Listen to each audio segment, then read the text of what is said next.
जय हिंद। कैसे हैं साथियों? उम्मीद करता हूं मेरे भाई आप सभी स्वस्थ होंगे, मस्त होंगे और बेहतरीन, शानदार, जबरदस्त, जिंदाबाद तरीके से अपनी पढ़ाई कर रहे होंगे। तो मां भारती की संतानों, एक बार फिर से आप सभी का हार्दिक स्वागत है आपके अपने चहेते ऑनलाइन एजुकेशन प्लेटफॉर्म धर्मा इंस्टीट्यूशंस पर। मेरे भाई, GK for all exams, big show, the GK show, operation GK, practice set 2 GK का ब्रह्मास्त्र में आपका स्वागत है। आज भाई प्रैक्टिस सेट नंबर 2 हम लोग लगाने जा रहे हैं हमारे इस GK for all exam series का। ठीक है, चलिए फिर शुरू करते हैं और क्वेश्चन नंबर पहले को यहां पर देखते हैं। पहले प्रश्न को यहां पर देखते हैं। भाई पहला क्वेश्चन क्या है? भारत की राष्ट्रीय नदी कौन सी है? ठीक है, एक बात और आपके लिए बता दूं, क्योंकि लिखा ही है जीके फॉर ऑल एग्जाम्स। ठीक है, तो मेरे भाई एग्जाम चाहे यूपी लेखपाल का हो, एग्जाम चाहे यूपी लेखपाल का हो, चाहे रेलवे का एग्जाम हो, या फिर मेरे भाई यूपी यहाँ पर आरओ का एग्जाम हो, ठीक है, मतलब मेरे भाई कोई भी एग्जाम हो, सभी एग्जाम के लिए जीके यहाँ पर ये इंपॉर्टेंट है। ये प्रैक्टिस सेट मेरे भाई इंपॉर्टेंट हो जाता है। ठीक है, इसमें सारे के सारे फैक्ट्स यहाँ पर कवर किए जाएंगे और मैं ये मान चलता हूँ कि भाई एग्जाम का लेवल अब बहुत हाई हो चुका है। कोई भी एग्जाम हो, किसी भी एग्जाम में आसान चीजें तो आ ही नहीं रही हैं। ठीक है, तो इसीलिए आपको सब पढ़ना पड़ेगा और बेहतरीन अच्छे तरीके से मेरे भाई यहाँ पर पढ़ना पड़ेगा। तो उसी अच्छे तरीके से हम यहाँ पर आपको पढ़ाने के लिए ये प्रैक्टिस सेट लाए हुए हैं। तो भारत की राष्ट्रीय नदी कौन सी है? Which is the national river of India पूछा गया है। क्या कृष्णा है, क्या गोदावरी है, क्या इंडस है? ठीक है, यहाँ पर बहुत आराम से आपको बता देना है मेरे भाई, और आपसे पूछा गया है। तो चलिए फिर आंसर क्या हो जाएगा? आंसर हो जाएगा साथी गंगा। क्या हो जाएगा मेरे भाई? इसका जवाब क्या हो जाएगा? जब राष्ट्रीय नदी की बात करेंगे तो जवाब दे देंगे मेरे भाई गंगा। क्या हो जाएगा मेरे भाई? गंगा। तो आज राष्ट्रीय नदी की बात करी गई है बेसिकली गंगा को 2008 में। ठीक है, गंगा की अगर बात कर लें तो गंगा को 2008 में भारत की राष्ट्रीय नदी यहाँ पर घोषित किया गया है। ये आपको अच्छे से पता होना चाहिए। ठीक है, अच्छा एक चीज और, अब क्या यहाँ पर देखते हैं, मैं आपके लिए बहुत सारी चीजें यहाँ पर बता देता हूं। जब यहाँ पर बात चली है, किसकी बात चली है? राष्ट्रीय चीजों की यहाँ पर बात चली है, तो मैं यहाँ पर बहुत सारी चीजें आपके लिए क्लियर कर देता हूं। ठीक है, भारत की राष्ट्रीय, सबसे पहला प्रश्न हमारा यहाँ पर क्या है? नदी। तो नदी मेरे भाई क्या हो जाएगी? गंगा। क्या हो जाएगी? गंगा। अगर कल के दिन आपसे पूछ लिया जाए कि मेरे भाई इंडिया का, यहाँ पर मैं इसको एक मिनट रुकिए जरा, ये कलर चेंज नहीं हो रहा है।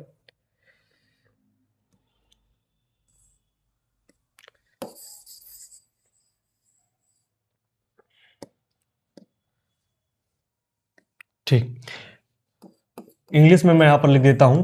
इंडिया के यहां पर नेशनल, किसकी बात चलेंगे यहाँ पर भाई? नेशनल। नेशनल रिवर की बात चले, किसकी बात चले? National river. तब क्या हो जाएगा? तब हो जाएगा मेरे भाई गंगा। क्या हो जाएगा मेरे भाई? नेशनल रिवर की जब आप बात करेंगे तो आपका आंसर क्या हो जाएगा? आपका आंसर हो जाएगा गंगा। अगर कल के दिन आपसे पूछ ले कि नेशनल एनिमल कौन सा है, नेशनल एनिमल कौन सा है, तो आप क्या बता देंगे? सर टाइगर बता देंगे। क्या बता देंगे? टाइगर। अगर कल के दिन आपसे पूछ ले कि नेशनल हेरिटेज एनिमल कौन सा है, कौन सा मेरे भाई? नेशनल हेरिटेज एनिमल कौन सा है, तब आप क्या बताएंगे? आप मेरे भाई एलिफेंट बताएंगे। क्या बताएंगे सर? एलिफेंट बताएंगे। ध्यान दो, इधर ध्यान दो मेरे भाई। ठीक है, और अगर आपसे पूछ ले कि नेशनल एक्वाटिक एनिमल कौन सा है, नेशनल एक्वाटिक एनिमल यानी राष्ट्रीय जलीय जीव की जब बात करेंगे तो आप क्या बताएंगे? आप बताएंगे गंगेटिक डॉल्फिन। ठीक है, क्या है? Gangetic dolphin. ठीक है, डॉल्फिन है जिसको 2010 में ये दर्जा प्रदान किया गया। ठीक है, अगर कल के दिन आपसे पूछ ले कि नेशनल एम्बलम क्या है, नेशनल एम्बलम क्या है, तो आप बताएंगे lion capital of Ashoka. Lion capital of Ashoka. ठीक है, अच्छा, और अगर कल के दिन आपसे पूछ ले कि नेशनल मोटो क्या है, ठीक है, नेशनल मोटो क्या है, राष्ट्रीय वाक्य, मेरे भाई सत्यमेव जयते। क्या है? सत्यमेव जयते। हमेशा सत्य की जीत होती है। ठीक है, सत्यमेव जयते। अगर कल के दिन आपसे पूछ ले कि भैया नेशनल एंथम कौन सा है, नेशनल एंथम, तब आप क्या बताओगे? आप बताओगे जन गण मन। ठीक है, जन गण मन। ठीक है, नेशनल एंथम। अगर आपसे पूछ ले कि नेशनल सॉन्ग कौन सा है, क्या पूछ ले मेरे भाई? नेशनल सॉन्ग, तब आप क्या बताओगे? वंदे मातरम। ठीक है, वंदे मातरम। अगर आपसे क्या पूछ ले, ठीक है, एक और पेज यहां पर लेते हैं। अगर आपसे पूछ ले मेरे भाई, सब बता दूंगा। ठीक है, अगर आपसे पूछ ले कि नेशनल ट्री कौन सा है, राष्ट्रीय वृक्ष, तब आप क्या बताओगे? बनियन। क्या बताओगे? बरगद। उत्तर प्रदेश का कौन सा है, कमेंट करना। ठीक है, बनियन। अगर आपसे पूछ ले कि भैया नेशनल एनिमल हो गया है, ठीक है, नेशनल अगर बर्ड पूछ ले, क्या पूछ ले? वर्ड, तब आप क्या बताओगे? पीकॉक। क्या बताओगे मेरे भाई? पीकॉक बताओगे। ठीक है, अब आपसे ट्री हो गया है, वर्ड हो गया है, ठीक है, एनिमल हो गया है, हेरिटेज एनिमल भी मैंने करा दिया है। ठीक है, और यहां पर क्या रह गया है? नेशनल रिवर हो गई हमारी। ठीक है, तकरीबन जो भी यहां पर इंपॉर्टेंट चीजें थी वो मैंने यहां पर आपके लिए करा दी हैं। ठीक है, एक बार फिर से देख लेते हैं, कुछ रह गया हो। नेशनल हेरिटेज एनिमल, रिवर, ठीक है, सॉन्ग हो गया है, एंथम हो गया है, मोटो हो गया है, एम्बलम हो गया है। ठीक है, और इसके अलावा मैंने यहाँ पर क्या लिखवा दिया आपके लिए? नेशनल बर्ड हो गई है, नेशनल ट्री हो गया है यहाँ पर। ठीक, तो इस तरीके से आप जो भी इंपॉर्टेंट चीज़ें हैं इनको मेरे भाई अच्छे से याद कर सकते हैं। हाँ, नेशनल अगर फ्लैग पूछ ले तो आप क्या लिख दोगे? तिरंगा। ठीक है, अगर नेशनल फ्लैग पूछ ले तो आप क्या लिख दोगे मेरे भाई? तिरंगा। क्या लिख दोगे? तिरंगा। ठीक है, तो इस तरीके से आपको ये भी मेरे भाई अच्छे से याद कर लेने हैं। सारे के सारे मैंने यहाँ पर लिखवा दिए हैं। अगर भाई अच्छा लगा हो ना तो लाइक कीजिए, कमेंट कीजिए। इस चीज में मेरे भाई कोई भी यहाँ पर कंजूसी ना कीजिए। ठीक है, चलो फिर आगे बढ़ते हैं। अच्छा, एक बात आपके लिए और बता दूं यहाँ पर, ठीक है, एक बात आपके लिए और बता दूं, और वो बात क्या है, बड़ी काम की बात है मेरे भाई, कि अगर आप लोग मेरे भाई यूपी लेखपाल की यहाँ पर तैयारी कर रहे हैं तो आपके लिए बता दूं जीके जीएस का, क्योंकि यहाँ पर सिलेबस आ रहा है। तो मेरे भाई जो बैच मैंने अभी 99 में लॉन्च किया था ना, 99 में, मेरे भाई अगले 3 दिन के लिए, ठीक है, अगले 3 दिन के लिए अगर आप हमारे साथ जुड़ते हैं तो मेरे भाई सिर्फ 49 रुपीज में आपको सारे नोट्स सब कुछ जो भी उस बैच में है 49 रुपीज, ये ऑफर चल रहा है मेरे भाई हमारी तरफ से, आप मान लीजिए। ठीक है, कि 49 रुपीज में, इसके पीछे की वजह बताऊंगा कि ऑफर क्यों आया है। ठीक है, लेकिन 49 रुपीज में आपके लिए सारी चीजें मिल जाएंगी। आपको सिर्फ हमारे व्हाट्सएप पर लिख देना है, व्हाट्सएप करना है, और क्या लिख देना है? लेखपाल। ठीक है, आपको सारी जानकारी यहां पर मिल जाएगी। इस नंबर पर व्हाट्सएप कर दीजिए, लेखपाल कर दीजिए। 49 रुपीज में मेरे भाई सारा का सारा कंटेंट यहां पर आप लीजिए। इससे सस्ता, इससे अच्छा नहीं मिलेगा। डेमो फ्री मिलेगा, आप डेमो के लिए भी कर सकते हैं। भारत का अक्षांशीय विस्तार क्या है? What is the latitudinal extent of India? ठीक है, क्या पूछा गया है मेरे भाई? Latitudinal extent. भाई ऑप्शन देखो ना मेरे भाई, टाइपिंग मास्टर को फिर से मेरे भाई 101 तोपों का सलाम होना चाहिए, क्योंकि ऑप्शन इतने खतरनाक दिए हैं, इतना तगड़ा तो पेपर भी नहीं आ रहा है। ठीक है, 8 डिग्री 4 मिनट नॉर्थ से, मतलब 8 degree 4 minute north to 36 degree 7 minute. भाई कंफ्यूजन वाला ऑप्शन है, लेकिन मैं आपके लिए आंसर बता देता हूं। ठीक है, क्या हो जाएगा? 8 degree 4 minute north to 37 degree 6 minute north latitude. ठीक है, ये आपका क्या हो जाएगा? ये आपका मेरे भाई आंसर हो जाएगा। ठीक है, तो अगर कल के दिन आपसे पूछ ले कि लैटिट्यूडनल एक्सटेंट क्या हो जाएगा, ठीक है, क्या है? लैटिट्यूडनल एक्सटेंट यानी अक्षांशीय विस्तार। ठीक है, तो आप क्या बताएंगे? 8 डिग्री 4 मिनट नॉर्थ से 37 डिग्री 6 मिनट नॉर्थ लैटिट्यूड। ठीक है, ये आपका हो जाएगा। अगर आपसे लॉन्गिट्यूडनल एक्सटेंट की बात कर ले मेरे भाई, किसकी बात कर ले मेरे भाई? लॉन्गिट्यूडनल एक्सटेंट की अगर बात कर ले, तब आप क्या बता देंगे? आप बता देंगे मेरे भाई 68 degree 7 minute east longitude to 97 degree 25 minute 97 degree 25 minute east longitude. ठीक है, तो ये हमारा देशांतर हो जाएगा, लॉन्गिट्यूडनल एक्सटेंट। ठीक है, अगर आपसे लैटिट्यूडनल की बात कर ले तो आप क्या बताएंगे? 8 डिग्री 4 मिनट नॉर्थ से 37 degree 6 minute north latitude. And अगर आपसे लॉन्गिट्यूडनल की बात कर ले तो 68 degree 7 minute east to 97 degree 25 minute east हो जाएगा। ठीक है, 82 डिग्री एंड हाफ। ठीक है, 82 एंड हाफ डिग्री लिख दो ऐसे करके, 82 and half degree east longitude, जो कि हमारा IST है, यानी इंडियन स्टैंडर्ड टाइम है मेरी भाई, उत्तर प्रदेश के मिर्जापुर से यहाँ पर ये गुजरती है, प्रयागराज से। ठीक है, तो ये भी आपको अच्छे से मेरी भाई याद कर लेनी है। चलिए फिर आगे बढ़ते हैं। आगे आज हमसे क्या पूछा गया है? आगे पूछा गया है IST भारत के कितने राज्यों से होकर गुजरती है? ठीक है, आज किसकी बात चली है? आज इंडियन स्टैंडर्ड टाइम की बात चली है। ठीक है, जिसको अभी मैंने बताया आपके लिए, ये क्या है? ये मेरे भाई 82 and half degree east longitude है। 82 and half degree east longitude ये एक देशांतर है। ठीक है, और हमसे पूछा गया है कितने राज्यों से जाता है? मेरे भाई 5 राज्यों से जाता है। किनसे जाता है? 5 राज्यों से जाता है। क्या 5 राज्यों के नाम यहां पर बता दिए जाएं? क्यों नहीं बता दिए जाएं? ठीक है, एक क्या है? एक है उत्तर प्रदेश। क्या है? एक है उत्तर प्रदेश। एक क्या है? एक है मध्य प्रदेश। क्या है? मध्य प्रदेश। उसके बाद आप क्या लगा दो? उड़ीसा। क्या लगा दो? उड़ीसा। छत्तीसगढ़। क्या मेरे भाई? छत्तीसगढ़। एंड आंध्र प्रदेश। एंड आंध्र प्रदेश। एक वर्ड याद कर लो, उमा को। उमा को। इससे आप मेरे भाई इसको अच्छे से याद कर सकते हो। ट्रिक भी मैंने आपके लिए बता दी। ठीक है, उमा को। यू से मेरे भाई उत्तर प्रदेश। ठीक है, एम से मध्य प्रदेश, ए से आंध्र प्रदेश, ठीक है, सी से छत्तीसगढ़ एंड ओ से मेरे भाई उड़ीसा। ये 5 राज्य हैं जहां से मेरे भाई IST गुजरती है।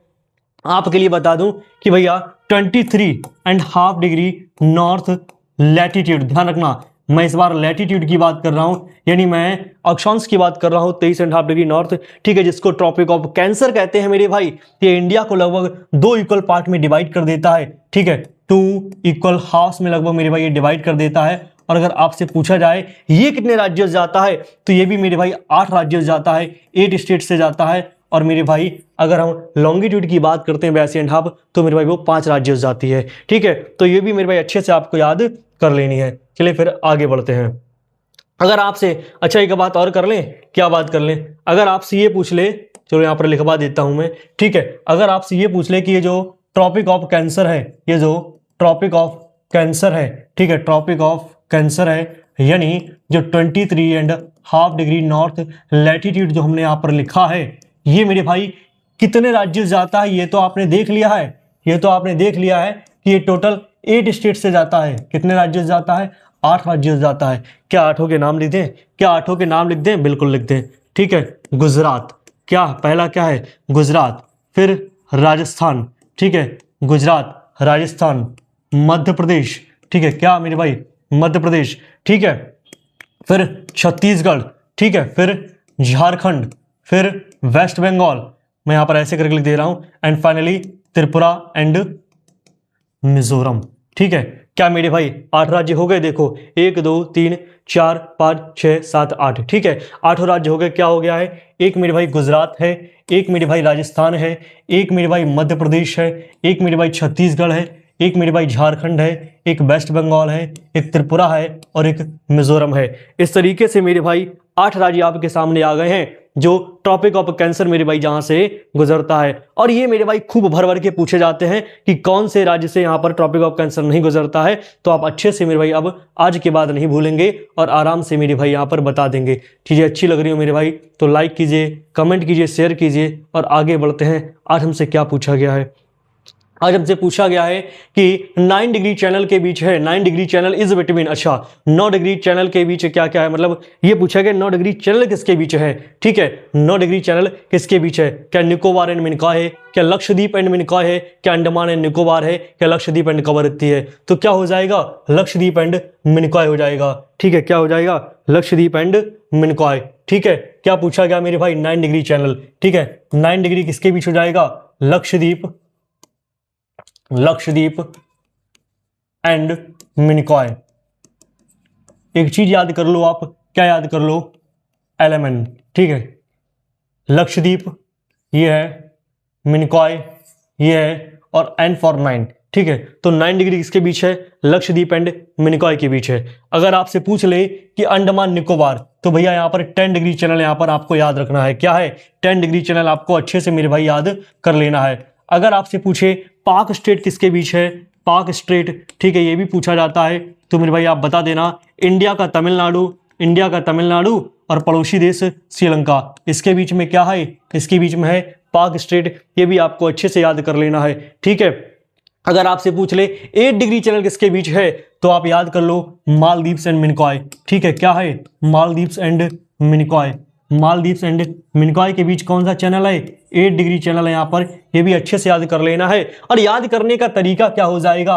MEM। ठीक है, मालदीव, मिनिकॉय, E फॉर 8। ठीक है, अच्छे से आप मेरे भाई याद कर सकते हो। चलिए फिर आगे बढ़ते हैं। आज आगे हमसे क्या पूछा गया उसकी बात करते हैं। कौन सी नदी भारत और पाकिस्तान के बीच प्राकृतिक सीमा बनाती है? Which river forms the natural boundary between India and Pakistan? आज के दिन कितना प्यारा सवाल पूछा गया है। ठीक है, कि भारत और पाकिस्तान के मध्य कौन सी नदी प्राकृतिक सीमा बनाती है? आंसर क्या हो जाएगा? आंसर रावी एंड सतलुज हो जाएगा। ठीक है, V for Baahubali, Ravi and Sutlej हमारा इसका मेरे भाई प्यारा सा जवाब हो जाएगा। ठीक है, सतलुज हमारा इसका प्यारा सा जवाब मेरे भाई हो जाएगा। कैसे हो जाएगा जरा देखते हैं यहाँ पर। ठीक है, जरा मेरे भाई इसको भी अच्छे से हम लोग देखते हैं। अब रावी की जब बात करते हैं, जब हम रावी की बात करते हैं तो आपके लिए बता दें कि मेरे भैया ये जो बाउंड्री बनाती है वो अमृतसर डिस्ट्रिक्ट में बनाती है। कहाँ बनाती है? अमृतसर डिस्ट्रिक्ट। अगर कल के दिन आपसे पूछ ले कि जो रावी नदी है ये मेरे भाई बाउंड्री कहाँ बनाती है, तो अमृतसर डिस्ट्रिक्ट में बनाती है मेरे भाई। पाकिस्तान और भारत के मध्य मेरे भाई ये सीमा बनाती है। अच्छा, अगर सतलुज की बात कर लें, किसकी बात कर लें? सतलुज नदी की बात कर लें कि ये कहाँ बनाती है, तो मेरे भैया ये तकरीबन दक्षिण में। ठीक है, किसके मेरे भाई? एक डिस्ट्रिक्ट पड़ता है मेरे भाई। ठीक है, एक डिस्ट्रिक्ट पड़ता है जिसका नाम अभी दिमाग से बिल्कुल उतर रहा, फिरोजपुर। ठीक है, तो मेरे भाई क्या हो रहा है? हाँ, याद आया क्या? फिरोजपुर। ठीक है, साउथ। ठीक है, सदर्न रीजन या टूवर्ड्स साउथ ऐसे करके लिख लो मेरे भाई, towards south of Firozpur district. ठीक है, क्या हो जाएगा? Towards south of Firozpur district. ठीक है, फिरोजपुर के दक्षिण की तरफ, फिरोजपुर के दक्षिण की तरफ मेरे भैया सतलुज नदी यहाँ पर ये बॉर्डर बनाती है, सतलुज रिवर बनाती है। और एक मेरे भैया रावी रिवर हो गई जो अमृतसर डिस्ट्रिक्ट में बॉर्डर बनाती है। तो इस तरीके से आप दोनों नदियों को अच्छे से याद कर सकते हो। ठीक है, आगे बढ़ते हैं। आज हमसे पूछा गया है भारत और पाकिस्तान के बीच की सीमा को क्या कहते हैं? The border between India and Pakistan is known as Durand line, McMahon line, Radcliffe and none of this. Durand तो मेरे भैया भारत अफगानिस्तान वाली कहानी हो जाएगी। ठीक है, क्या हो जाएगा? भारत अफगानिस्तान वाली कहानी हो जाएगी, तो ये तो नहीं हो सकता है। अच्छा, मैकमोहन भारत और मेरे भैया चीन का तिब्बत रीजन। ठीक है, क्या मेरे भाई? भारत और चीन का तिब्बत रीजन हो जाएगा, तो भारत चीन के बीच की हो जाएगी। तो इसके बाद आंसर क्या रह गया? आंसर रह गया मेरे भाई रेड क्लिफ। तो मेरे भाई रेड क्लिफ लाइन इसका आंसर हो जाएगा, आपको अच्छे से याद कर लेना है। किसकी बात कर रहे हैं? रेड क्लिफ लाइन की बात कर रहे हैं। किसकी बात कर रहे हैं? रेड क्लिफ लाइन की बात कर रहे हैं मेरे भाई। बॉर्डर कमीशन जब बनी थी, ठीक है, तो ये 17 अगस्त 1947 की बात थी। 17 अगस्त 1947 की बात थी जब मेरे भैया रेड क्लिफ लाइन बनाई गई। और जो बॉर्डर कमीशन बनी थी मेरे भाई, जो बॉर्डर कमीशन यहाँ पर बनी थी, ठीक है, जो बॉर्डर कमीशन बनी थी उसके मेरे भाई जो प्रेसिडेंट थे ना, उसके जो प्रेसिडेंट थे उनका नाम था साइरिल रेडक्लिफ। और उन्हीं के नाम पर मेरे भैया इस लाइन का नाम रेड क्लिफ लाइन पड़ा है, जो कि मेरे भाई भारत और पाकिस्तान के मध्य है। आपको अच्छे से ये भी याद कर लेना है। आगे बढ़ते हैं। उम्मीद करता हूं मेरे भाई चीज़ें अच्छी लग रही होंगी। लाइक कीजिए, शेयर कीजिए, कमेंट कीजिए, ठीक है, और जबरदस्त तरीके से यहाँ पर पढ़ते रहिए, तैयारी करते रहिए। और लेखपाल के बैच में जुड़ जाइए मेरे भाई। 49 रुपए में इससे सस्ता बैच नहीं मिलेगा और डेमो फ्री लीजिए। आप ये मत समझिए सस्ता है तो यहाँ पर कुछ गड़बड़ होगी। मेरे भाई शानदार नोट्स हैं, एक बार ट्राई कीजिए, डेमो लीजिए। नोट्स का फोटो मैं आपके लिए दिखा दूंगा। मैकमोहन रेखा किसके बीच की सीमा है? McMahon line is a border between India and Pakistan, India and Bangladesh, India and Nepal, India and China. अरे अभी तो बताया था इंडिया एंड चाइना की बात है, ठीक है। ये शिमला कन्वेंशन की बात है, उस टाइम मेरे भैया हमारा बॉर्डर यहां पर ये फिक्स हुआ था, ठीक है, हेनरी मैकमोहन के द्वारा। तो इंडिया एंड चाइना के बीच हो जाएगा ये आंसर। आगे बढ़ते हैं, ठीक है। यहां पर कुछ क्वेश्चन आ नहीं रहे, क्या बात है, ठीक है मेरे भाई। आगे बढ़ते, एक मिनट रुकिए जरा। कहाँ गया? हाँ, ठीक है। नेक्स्ट क्वेश्चन है हमारा, मैकमोहन वाला हो गया है, ठीक, ये रहा। नेक्स्ट पूछा गया है हमसे कि पार्वती ग्लेशियर भारत के किस राज्य में पाया जाता है? Parvati glacier is found in which state of India? Himachal Pradesh, Uttarakhand, Jammu and Kashmir, Uttar Pradesh. मेरे भाई क्या आंसर हो जाएगा? इसका आंसर हो जाएगा हिमाचल प्रदेश। क्या हो जाएगा? हिमाचल प्रदेश। देवभूमि ये भी कही जाती है, हिमाचल प्रदेश, ठीक है मेरे भाई। हिमाचल प्रदेश की बात कर रहे हैं। किसकी बात कर रहे हैं? Sir we are talking about Himachal Pradesh, ठीक है। और जब हिमाचल प्रदेश की बात कर रहे हैं तो हिमाचल प्रदेश में आपको एक बड़ा शिंगरी, ठीक है, एक बड़ा शिंगरी ग्लेशियर भी याद रखना है। क्या है? बड़ा शिंगरी। और एक मेरे भाई छोटा शिंगरी, ठीक है। ये भी दोनों हिमाचल प्रदेश के बहुत इंपॉर्टेंट ग्लेशियर हैं। क्या है? बड़ा सिंगरी एंड छोटा सिंगरी। एक पार्वती ग्लेशियर, एक पार्वती ग्लेशियर, ठीक है, इससे तो हमारा क्वेश्चन ही बना है, ठीक है। एक पार्वती ग्लेशियर हो जाएगा, ये भी मेरे भाई इंपॉर्टेंट है। एक मेरे भाई सारा उमगा ग्लेशियर हो जाएगा। क्या हो जाएगा सर? सारा उमगा ग्लेशियर, ठीक है, सारा उमगा ग्लेशियर। तो जो इंपॉर्टेंट ग्लेशियर हो गए हिमाचल प्रदेश के, वो मेरे भाई हमने लिख लिए हैं। क्या है? बड़ा सिंगरी एंड छोटा सिंगरी ग्लेशियर हो जाएगा। पार्वती ग्लेशियर हो जाएगा और मेरे भाई क्या हो जाएगा, सारा ओमेगा ग्लेशियर यहां पर हो जाएगा। उत्तराखंड के ग्लेशियर हम पहले प्रैक्टिस सेट में कर चुके हैं, कमेंट बॉक्स में कमेंट करो कौन कौन से ग्लेशियर को हमने यहां पर पढ़ा है। आज पूछा गया है भारत के किस राज्य में अजंता की गुफाएं स्थित हैं, in which state of India Ajanta caves are situated. ठीक है, किसकी बात चली, अजंता की बात चल रही है। देखो मैं आपके लिए बता दूं, क्या बता दूं भैया, तैयार हो जाओ। अजंता, एलोरा, ठीक है, और घोड़सार, ठीक है, लेपाक्षी, ठीक है, लेपाक्षी पेंटिंग्स। अजंता और एलोरा की बात कर ले तो आप कहां जाओगे, आप मेरे भाई महाराष्ट्र जाओगे। कहां जाओगे, महाराष्ट्र। घोड़सार एंड कोहवार ये भी पूछी जाती है, ठीक है, कोहवार, ठीक है, इसके लिए कहां जाओगे, भीमबेटका, ठीक है, भीमबेटका। अच्छा, घोड़सार के लिए कहां जाओगे, छत्तीसगढ़, ठीक है, और कोहवार ये भी छत्तीसगढ़ में है। अच्छा, लेपाक्षी आंध्र प्रदेश, कहां जाओगे, आंध्र प्रदेश में जाओगे मेरे भाई, ठीक है। भीमबेटका मध्य प्रदेश में जाओगे, कहां जाओगे, मध्य प्रदेश में जाओगे। बाघ पेंटिंग्स ये भी पूछी जाती हैं, बाघ पेंटिंग्स मेरे भाई सारी इंपॉर्टेंट पेंटिंग्स कर ली आपने। बाघ पेंटिंग्स मध्य प्रदेश, ठीक है, आप देख रहे हो ना कितने अच्छे तरीके से मैंने आपको बता दिया है, ठीक है। अरमामलाई तमिलनाडु ये भी लिख लेना, ठीक है। अजंता एलोरा महाराष्ट्र, घोड़सार छत्तीसगढ़, लेपाक्षी आंध्र प्रदेश, कोहवार छत्तीसगढ़, भीमबेटका मध्य प्रदेश, बाघ पेंटिंग्स मध्य प्रदेश। मजा आया, ठीक है। आगे बढ़ते हैं मेरे भाई, ठीक है, आज आगे बढ़ते हैं। नेक्स्ट हमसे पूछा गया है इलाहाबाद स्तंभ शिलालेख का संबंध किस शासक से है, which ruler is associated with Allahabad pillar inscription, Samudragupta, Ashok, Jahangir and all of this. कितना प्यारा सा सवाल है, अगर कल के दिन ऐसे सवाल पूछे जाएं मेरे भाई, कितना प्यारा सवाल है, दिल आ गया इस पे तो। Samudragupta, Ashok and Jahangir all of this हो जाएगा, ठीक है। Associated with Allahabad pillar inscription तीन के तीनों राजाओं का है, ठीक है। आज किसकी बात कर रहे हैं, आज मेरे भाई इलाहाबाद पिलर इंस्क्रिप्शन की बात कर रहे हैं। अच्छा, ऑपरेशन किया जाए इसका, चलो भाई ऑपरेशन करते हैं इसका, ठीक है। किसकी बात कर रहे हैं, इलाहाबाद पिलर इंस्क्रिप्शन की यहां पर बात कर रहे हैं। आज इस पेन ने खूब दुखी किया, ठीक है। चलो किसकी बात कर रहे हैं, आज बात कर रहे हैं, ऊपर लिख लेते हैं थोड़ा, इलाहाबाद पिलर इंस्क्रिप्शन, ठीक है। किसकी बात कर रहे हैं सर बात कर रहे हैं इलाहाबाद पिलर इंस्क्रिप्शन की बात कर रहे हैं। सबसे पहले तो अगर आपसे पूछ लिया जाए कि इससे संबंधित राजाओं के नाम बताओ, कौन कौन से राजा हैं, तो एक नाम आएगा सबसे ऊपर अशोका, ठीक है, जिसका ओरिजिनली ये पिलर है। अशोका के बाद आपको नाम याद रखना है समुद्रगुप्त का। किसका मेरे भाई, समुद्रगुप्त का, ठीक है। अच्छा, नेक्स्ट आपको याद रखना है नाम जहांगीर का। किसका मेरे भाई, जहांगीर का। तो तीन तो राजा हो गए जो आपको इससे संबंधित याद रखने हैं। एक अशोक हो गया है, ठीक है, एक समुद्रगुप्त हो गया है, और एक मेरे भाई जहांगीर हो गया है। अशोक की पत्नी कारवाकी का अभिलेख मेरे भाई यहां पर है, इसलिए मेरे भाई इसके लिए क्वींस एडिक्ट भी बोलते हैं, ठीक है। क्या बोलते हैं, क्वींस एडिक्ट, ठीक है। रानी का अभिलेख भी बोलते हैं, क्योंकि अशोक की पत्नी कारवाकी का भी संबंध इससे मेरे भाई है, ठीक है। इसके अलावा अब अशोक की बात कर लें तो अशोक ने मेरे भाई इस पे धम्म से रिलेटेड अभिलेख करवाए थे, ठीक है। क्या मेरे भाई, धम्म, ठीक है। अशोक मेरे भाई धम्म की बात कर रहा है, ठीक है। धम्म ब्राह्मी मेरे भाई लिपि में यहां पर बात की गई थी, ठीक है, ब्राह्मी लिपि में यहां पर बात की गई थी। कुछ इतिहासकारों का मानना है कि मेरे भाई ओरिजिनली ये जो पिलर था ये मेरे भाई कौशाम्बी में था, ठीक है। कुछ इतिहासकारों का मानना है कि ओरिजिनली ये पिलर कौशाम्बी में था और इलाहाबाद में इसके लिए अकबर के द्वारा लाया गया, ठीक है। फिर ये इलाहाबाद में आया और कौन लाया, अकबर लाया मेरे भाई, अकबर के द्वारा लाया गया। अच्छा, इस पिलर की थोड़ी और बात कर लें, पहले उधर भी चलेंगे, ठीक है। इसकी मेरे भाई ऊंचाई कितनी है, ठीक है। अगर मेरे भाई बात कर लें ऊंचाई की यानी कि हाइट, ठीक है, यानी हाइट की अगर बात कर लें तो मेरे भाई 35 फीट हो जाएगी। कितनी हो जाएगी, 35 फीट हो जाएगी।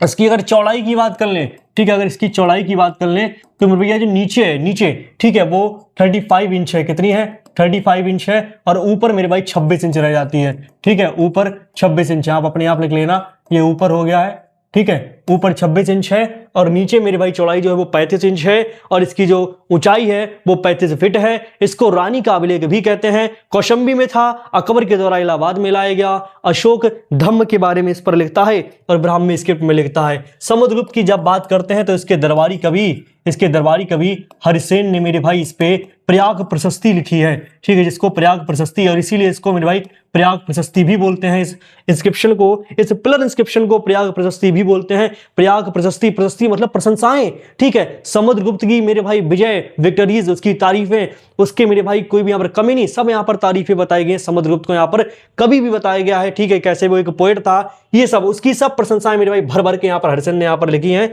ठीक है। इसलिए इसके लिए मेरे प्रयाग प्रशस्ति भी बोलते हैं। नेक्स्ट जहांगीर है, इसने मेरे भाई अपने बारे में यानी हिमसेल्फ और मेरे भाई अपने एंसेस्टर्स के बारे में, ठीक है, अपने पूर्वजों के बारे में इस पर अभिलेख अंकित किया है, इस पर लिखा है, ठीक है। तो मैंने आपको बता दिए ये राजा हो गए हैं, ये मेरे भाई इसकी ऊंचाई वगैरह हो गई है। कौशंबी में था, इलाहाबाद में अकबर के द्वारा लाया गया। क्वींस एडिक्ट भी बोलते हैं, यानी रानी का अभिलेख भी बोलते हैं, रानी का अभिलेख भी बोलते हैं, रानी का अभिलेख भी बोलते हैं। ये भी आपको अच्छे से मेरे भाई याद कर लेना है। तो मेरे भाई क्या बात है, अच्छा लगा नहीं लगा, ठीक है, अच्छा लगा हो तो लाइक कीजिए, शेयर कीजिए, कमेंट कीजिए। चलो भाई आगे बढ़ते हैं, नेक्स्ट प्रश्न की तरफ बढ़ते हैं। नेक्स्ट हमारा क्वेश्चन क्या है जरा उसको भी यहां पर देख लेते हैं, ठीक है। आगे बढ़ते हैं, उम्मीद करता हूं चीजें आपके समझ आ रही होंगी, ठीक है। नेक्स्ट क्या है, नेक्स्ट है ये हमारा क्वेश्चन। नेक्स्ट पूछा गया है अयोल इंस्क्रिप्शन, अयोल शिलालेख का संबंध किस शासक से है? क्या समुद्रगुप्त है, क्या पुलकेशिन सेकंड है, क्या अशोक है, क्या ऑल ऑफ दीज? इसका क्या हो जाएगा? अयोल इंस्क्रिप्शन पुलकेशिन सेकंड से है, ठीक है। अयोल की बात कर रहे हैं, पुलकेशिन सेकंड की बात कर लें। अच्छा, अगर पूछा जाए बांसखेड़ा अभिलेख, ठीक है, बांसखेड़ा इंस्क्रिप्शन, बांसखेड़ा अभिलेख, अगर इसकी बात करें तो भैया आंसर क्या हो जाएगा? हर्षवर्धन हो जाएगा, हर्षा हो जाएगा, ठीक है। अगर आपसे पूछ ले उदयगिरी इंस्क्रिप्शन, क्या पूछ ले? आपसे पूछ ले उदयगिरी इंस्क्रिप्शन, ठीक है, उदयगिरी इंस्क्रिप्शन, अगर ये आपसे पूछा जाए तो क्या बताओगे? चंद्रगुप्त सेकंड बताओगे। क्या बताओगे? चंद्रगुप्त सेकंड, ठीक है। इसका रिलेशन इससे है। अगर आपसे पूछ लिया जाए जूनागढ़ रॉक इंस्क्रिप्शन तो क्या हो जाएगा? रुद्रदमन हो जाएगा। क्या हो जाएगा मेरे भाई? रुद्रदमन हो जाएगा। क्या? जूनागढ़ रॉक इंस्क्रिप्शन, ठीक है। क्या है? Junagadh rock inscription. अगर ये पूछा जाए तो आप क्या बताओगे? आप बताओगे रुद्रदमन, ठीक है, रुद्रदमन। अगर आपसे पूछ लिया जाए ईरन इंस्क्रिप्शन किसका है तो मेरे तोरमाल राजा का है, ठीक है, राजा तोरमाल का है। तो ये भी आपको अच्छे से याद कर लेने हैं। आज पूछा क्या है मधुवन इंस्क्रिप्शन किसका है तो मधुवन मेरे भाई हर्षवर्धन का हो जाएगा। इसका बांसखेड़ा भी है, ये हमने अभी अच्छे से पढ़ लिया था, ठीक है। नेक्स्ट हमसे क्या पूछा गया है? रुमेनदेही पूछा गया है, तो रुमेनदेही किसका हो जाएगा? अशोक का हो जाएगा। और एक भबरू भी याद रखना, ठीक है, भबरू इंस्क्रिप्शन ये भी किसका है मेरे भाई? ये भी अशोक का हो जाएगा, ये भी आपको याद करना है। नेक्स्ट हमसे पूछा गया, अच्छा भबरू पूछ लिया गया है तो नेक्स्ट इसका आंसर क्या हो जाएगा साथी? अशोक हो जाएगा, ये भी आपको अच्छे से याद कर लेना है। मेहरौली आयरन पिलर इंस्क्रिप्शन मेरे भाई तो ये चंद्रगुप्त सेकंड का हो जाएगा, ये भी आपको अच्छे से याद कर लेना है कि मेहरौली लौह स्तंभ शिलालेख का संबंध किस शासक से है? चंद्रगुप्त सेकंड से है। तो आप देख पा रहे हैं कि किस तरीके से आपके सामने शानदार चीजें रखी गई हैं, ठीक है। और जीके जीएस का यहाँ पर प्रैक्टिस सेट कराया गया है। मैंने आपके लिए बताया है कि लेखपाल की प्लानिंग भी बताई है, लेखपाल के नोट्स मैंने आपके लिए बता दिए हैं। 49 रुपये में आपके लिए पूरा बैच मिलेगा, उसमें नोट्स भी मिलेंगे, वीडियो क्लासेस भी मिलेंगी, ठीक है। और मेरे भाई यूपी जीके के लिए भी हम जल्द ही प्रैक्टिस सेट यहाँ पर ला रहे हैं। तो उम्मीद करता हूँ मेरे भाई चीजें अच्छी लगी होंगी, शानदार लगी होंगी, जबरदस्त लगी होंगी। लाइक कीजिए, शेयर कीजिए, कमेंट कीजिए, अपना प्यार दिखाना मत भूलिए और हमेशा की तरह कमेंट बॉक्स में लिख दीजिए भारत माता की जय।